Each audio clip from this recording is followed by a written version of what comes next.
Tu nages depuis 6 mois, tu t'entraînes sérieusement et tu stagnes encore. La technique est là, le plan est là, l'envie est là, mais dans l'eau, à partir de 10 minutes, 15, 20, 30 minutes peut-être, quelque chose lâche. Ce quelque chose, c'est ta tête et personne t'a jamais appris à t'en occuper.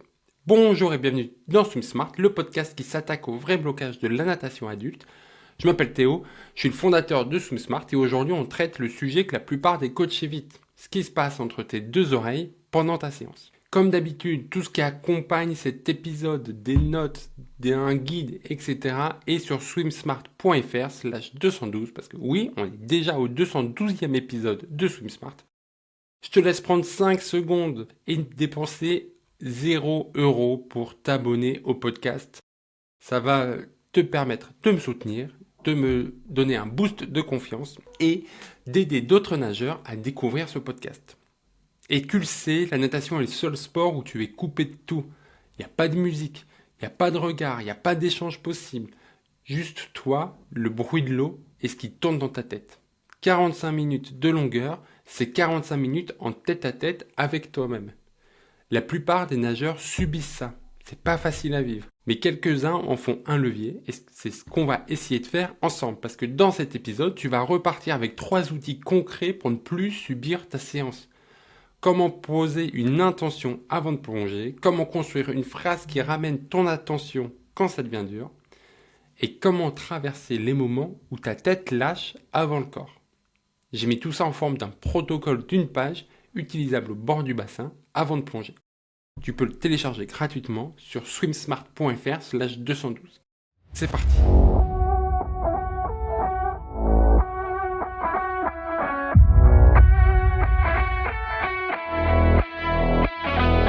Tu le sais, la natation, c'est un moment à toi. Il n'y a pas longtemps, j'ai interviewé Benjamin Stazulis, médaillé olympique, ancien nageur de l'équipe de France. Et il me disait, la natation, c'est le seul moment où personne vient se casser les couilles. Et il a raison, c'est une coupure totale. Tu vas pas avoir des notifications de mails reçus, de messages reçus.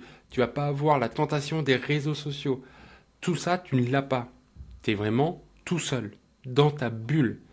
Et en plus, tu as le côté hypnotique d'être dans l'eau, d'être dans une bulle physique, de pas entendre le monde extérieur ou de façon très différente, et le côté totalement méditatif, je sais pas si ça se dit, mais ce côté-là, de t'entendre respirer, de t'entendre souffler dans l'eau qui te permet d'être vraiment dans cette coupure sensorielle. Et toute ta séance, t'as aucune idée de ce qui se passe dehors. T'as aucun signal extérieur. Je sais pas si tu te rends compte de l'unicité de cette situation. C'est le seul moment de ta semaine où tu es complètement coupé du monde. Et c'est génial. C'est reposant, mais malheureusement, sans stimulation externe, le cerveau, il va reprendre ses automatismes. Il va réfléchir. Il va faire des associations d'idées. Il va partir dans tous les sens. Alors, certains moments, c'est très agréable. Certains moments, c'est très productif. Je sais que quand j'écris pour Swim Smart, quand j'essaye de construire quelque chose pour Swim Smart et que ça bloque, je vais nager 20-30 minutes sans trop réfléchir. Je laisse aller mon esprit et après j'ai des solutions. Mais certains moments, ça peut avoir un côté très négatif.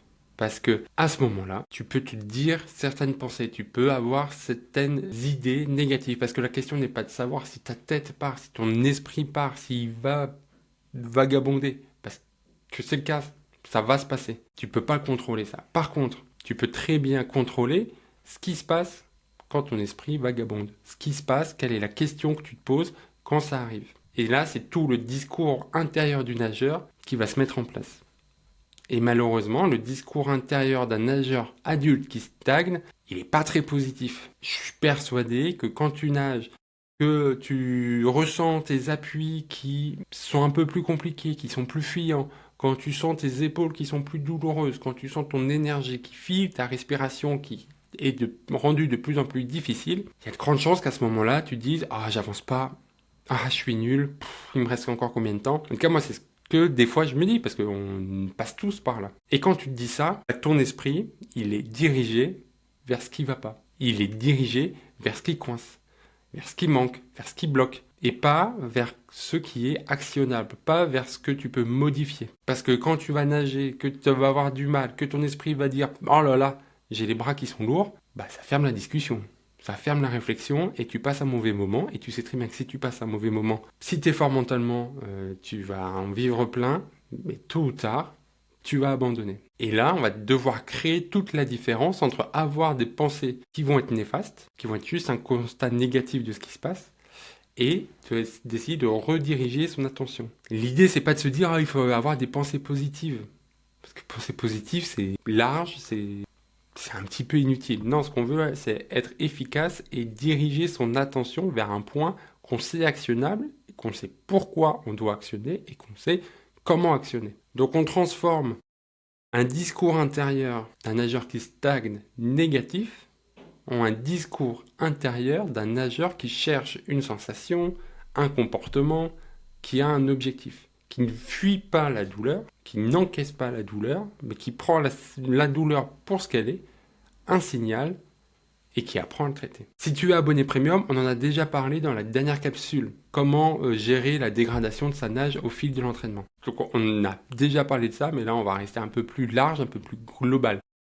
Et il faut bien se comprendre que ce que tu dis dans l'eau, c'est pas une question de caractère. C'est pas non, mais de toute façon, moi je suis pessimiste, alors ça va se passer comme ça, ou alors de toute façon, je suis cartésien, donc blablabla. Non, c'est une question de méthode. Et une méthode, ça se prépare avant de plonger. Ça se prépare en amont quand tu es dans de bonnes conditions. C'est pas au moment de nager que tu vas devoir créer la méthode. C'est pas au moment de nager que tu vas devoir te dire tiens, qu'est-ce que je fais maintenant? Ça se fait en amont. Et ça prend du temps. C'est pas parce que tu as la méthode que la première fois que ça va se passer, ça va réussir. Je suis pas là pour te vendre du rêve, je suis là pour te dire ce qu'il est. Tu es en apprentissage, ça prend du temps, ça demande des efforts, ça demande des tentatives, des échecs, et on rebondit. Donc qu'est-ce que tu vas devoir mettre en place quand ça devient dur? C'est quelque chose que je dis souvent, c'est ça qui va faire la différence entre une séance et une séance qui va être efficace, qui va t'apporter quelque chose. Tu vas devoir mettre une intention dans ta séance, un objectif à ta séance. Alors là, ça peut être plein de choses, ça peut être une sensation à chercher, ça peut être une sensation que tu veux ressentir, ça peut être un comportement moteur que tu veux mettre en place, ça peut être quelque chose que tu veux tester, une hypothèse que tu as en tête et que tu veux tester. Ça peut être tout ça.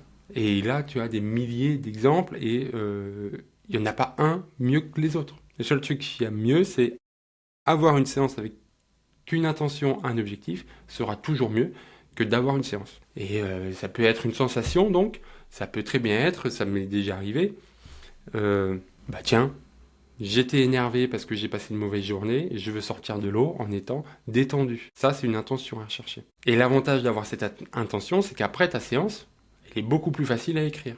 Parce que tu sais ce que tu vas rechercher. Je garde l'exemple de ce que je veux, c'est être détendu. Qu'est-ce qui me détend? Est-ce que pour me détendre, j'ai besoin d'avoir très peu de consignes? Est-ce que j'ai besoin d'avoir beaucoup de consignes pour focaliser sur quelque chose? Est-ce que j'ai besoin de faire de l'intensité parce que j'ai besoin de me défouler, etc., etc.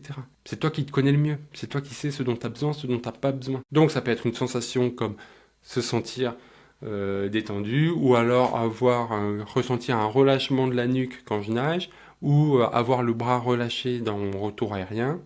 Ça peut être un élément un peu plus technique, augmenter l'efficacité de mes appuis ou garder un meilleur alignement. Ça peut aussi être quelque chose d'encore plus précis, être capable de faire des coulées de 5 mètres à chaque fois. Ça, c'est à toi de jouer, c'est toi qui fais un truc en fonction de ton objectif, de ce que tu veux faire, de ce que tu es capable de faire, de ce que tu as fait la séance dernière, de ce que tu aimerais faire la séance prochaine, etc. C'est là où tu reprends le contrôle de ta natation. Mais il faut bien savoir que cette intention, cette réflexion, c'est de l'énergie que tu vas mettre en place quand tu nages. Donc ça veut dire que tu vas nager, tu vas gérer ta respiration, tu vas gérer ton équilibre, tu vas gérer tes appuis, ta propulsion, et en même temps, tu vas avoir en tête cette intention. Tu te doutes bien que ça, plus ça, plus ça, plus ça, ça te demande de l'énergie. Et si ça te demande de l'énergie, ça veut dire que ça coûte de l'énergie, ça veut dire que au fil de la séance, comme tu as de moins en moins d'énergie, c'est de plus en plus dur de garder tout ça. C'est de plus en plus dur de garder la bonne technique, de garder la bonne intention, et encore plus dur d'avoir les deux. Parce qu'une intention posée avant de plonger change ce que tu fais quand ça devient dur. L'idée, c'est vraiment de se dire, ça devient dur, je sais quoi faire. Et parlons justement de ce moment de savoir quoi faire. Quand ça commence à être compliqué, qu'est-ce qui se passe en fait? Tu as nagé, tu as consommé ton énergie, tu as fait travailler tes muscles, tu as fait travailler ton cerveau, tu as fait tout travailler. Et quand tu produis de l'énergie comme ça, tu vas accumuler des lactates. Alors, à tous les scientifiques qui écoutent, je simplifie, je vulgarise. Des fois, je prends des raccourcis. Voilà. Ne m'attaquez pas si c'est pas tout à fait vrai, mais j'essaye de rendre ça compréhensible, accessible. Voilà. Donc, tu as cette accumulation qui se crée et ça crée une sensation de brûlure musculaire. Tu l'as déjà senti quand tu nages. Tu as déjà senti j'ai les épaules qui brûlent, j'ai mal aux abdos, etc., etc. Parallèlement à ça, tu vas avoir ta fréquence cardiaque qui va augmenter, en sachant que tu es dans l'eau. Donc pour ceux qui sont amateurs de data, qui ont leur montre, la fréquence cardiaque augmente, mais comme tu es dans l'eau, elle est plus basse que en dehors. Vite, tu vas être essoufflé. D'autant plus si la respiration, tu la gères pas totalement. D'autant plus si ta respiration, ça te demande beaucoup de concentration. Et tous ces signaux, la sensation de brûlure, la fréquence cardiaque élevée et l'essoufflement, le cerveau, il interprète ça comme une menace. Comme, attention, je suis en danger, qu'est-ce qu'il faut faire? Eh ben, je vais m'arrêter. Et ça, c'est un mécanisme de protection. C'est pas une limite réelle. C'est lui qui essaye de se préserver et qui se dit, attention, là, on n'est pas sur la bonne route, on n'est pas sur le bon chemin. On va arriver à quelque chose qui n'est pas agréable. Dans ce cas-là, oui, il faut s'arrêter. Est-ce que ce sont des gènes? Est-ce que ce sont des tensions? Est-ce que ce sont des douleurs musculaires? Et donc là, oui, il faut arrêter, adapter. Ça, pareil, on en parle dans la capsule. Ou alors, est-ce que c'est la tête qui lâche avant le corps? Est-ce que c'est parce que j'ai plus d'énergie de concentration qu'il y a tout le reste qui lâche? Ça, malheureusement, il n'y a pas de surprise. C'est l'expérience, c'est la connaissance de soi, de toi, qui vont faire que tu vas être capable de détecter l'un ou l'autre. Et là, plusieurs petits outils. Tu as la phrase mantra. Et là, tu vas devoir te répéter ce que tu essayes de faire. Pourquoi tu es là? Quelle est ton intention que tu as mis au début de séance? La fameuse intention, le fameux truc que je recherche. Ce qui va te permettre d'envoyer les signaux à ton corps en mode « Ok, je sens tout ça, mais moi je suis là pour ça. » Alors oui, je suis fatigué, oui, je suis essoufflé, mais moi mon objectif c'était d'être détendu et je sais que pour être détendu, il faut que je pousse mes limites, il faut que j'aille les chercher, il faut que je mette tout ce que j'ai. Ou alors te dire, alors oui, je suis un peu fatigué, moi je suis là parce que je voulais augmenter l'efficacité de mes appuis, et ben ça va forcer ton esprit, ça va forcer ton cerveau à être concentré sur tes appuis et à oublier un peu le reste. Je sais pas si tu es coureur, je sais qu'il y a plein de triathlètes qui nous écoutent, mais si tu es coureur, on te l'a sans doute déjà fait. Tu as un point de côté, on te dit prends un caillou et serre-le fort. C'est pas parce que tu serres un caillou que d'un coup tu respires mieux. Non. C'est que tu envoies un signal à ton cerveau qu'il oublie un peu le point de côté. Et ben là, c'est pareil. Et en plus de te répéter ça, il va falloir que tu fasses appel à une encre sensorielle, que tu fasses appel à une perception physique précise, plutôt que de tenir un objectif abstrait. Tu vas vraiment te concentrer sur ce que tu veux et pas sur dire, tiens, moi je veux faire 200 mètres, je veux faire 1 kilomètre, je veux nager une demi-heure sans m'arrêter. Non. Ce que je veux, c'est avoir une bonne glisse. Ce que je veux, c'est ces fameuses 5 mètres ou de couler tranquille. Encore une fois, on a les signaux que nos corps reçoivent. Nous, on va essayer de lutter contre ça en lui envoyant d'autres informations, en le forçant, à se focaliser sur un point précis. Je sais moi que quand je sens que ça commence à partir, je nage toujours 25, 50 ou 100 mètres en fonction, en rattrapé.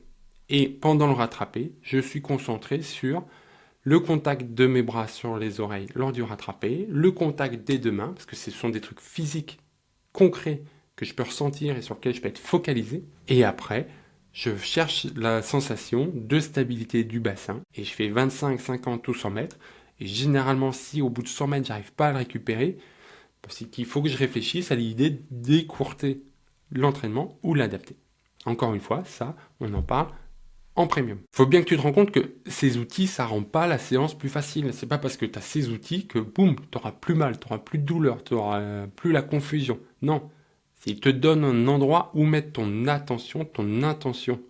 Quand ta tête, elle te dit stop, on s'arrête, je veux aller ailleurs. Et ça change tout.